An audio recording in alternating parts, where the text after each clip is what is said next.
Welcome to the kitchen, everybody. I wanted to show you really quick what I was doing today. The coronavirus news conference bumped off the cooking segment, but I wanted you to be sure to see how to put together these delicious strawberry shortcakes. It started with a sponge cake, and I'm making the sponge cake here, which has a half a cup of sugar. It has the eggs in there. I'm using the Oakdale eggs here, which are the organic. They're no hormones, no antibiotics. Great choice. I grew up with the family. They're actually originating up in Preston, Franklin County, up there in Idaho. It's a wonderful family. I love working with them. So delicious eggs. I would definitely recommend them.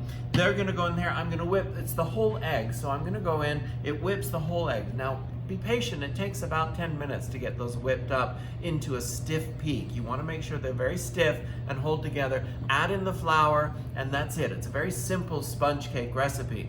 Then what you're going to do is you're going to get a form. Now you can use a shortcake form, you can use a cake pan if you want to, a muffin tin, whatever you're going to use. You're going to spray and flour it, okay? So once you get them sprayed and floured, they're ready to go, and you get this all mixed up, it's going to spoon into it, and you can do it. Now I've already baked 350 in the oven. It takes about 20 to 30 minutes depending on your oven. Now I've made a couple different ones here. This is the actual sponge cake here, and it's ready to go. And this one here is a yellow cake mix, and I just used that. I have a shortcake form pan that can be used, and that's why it has the dent in it already. But I also wanted to show you this version of the shortcake, where it's just a small cake that has the strawberries. I like blueberries with it too, so I have blueberries, fresh cream, and panned it off, so you can do it that way too. So it's a very simple way to put these together.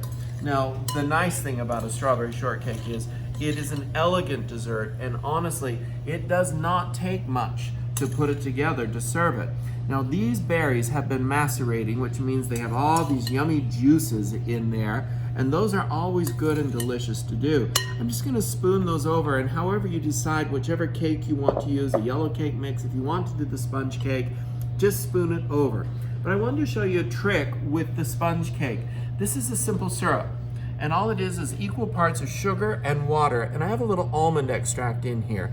Naturally, sponge cakes are a little dry, so I actually just flavored that simple syrup, and I brushed those sponge cakes with it to help moisten them. I've already brushed that one, so it's ready to go. But that's how you can alleviate those dry sponge cakes, is just by brushing them. I've whipped up some cream here. We'll finish out these shortcakes with just a dollop of fresh whipped cream. And it's just a simple, elegant dessert that honestly, how could you not enjoy this for summertime? And of course, I enjoyed using the Oakdale eggs, range-free, no antibiotics, no hormones in there. And so you can use them. They're in the grocery stores everywhere. What a beautiful Mother's Day treat. Strawberry shortcakes, I put fresh blueberries with it as well. You can do whatever you'd like. Now this recipe is on cookingwithchefbryan.com. You can head on over there and grab it and enjoy a delicious Chef Bryan's strawberry shortcake for Mother's Day or any time of the year.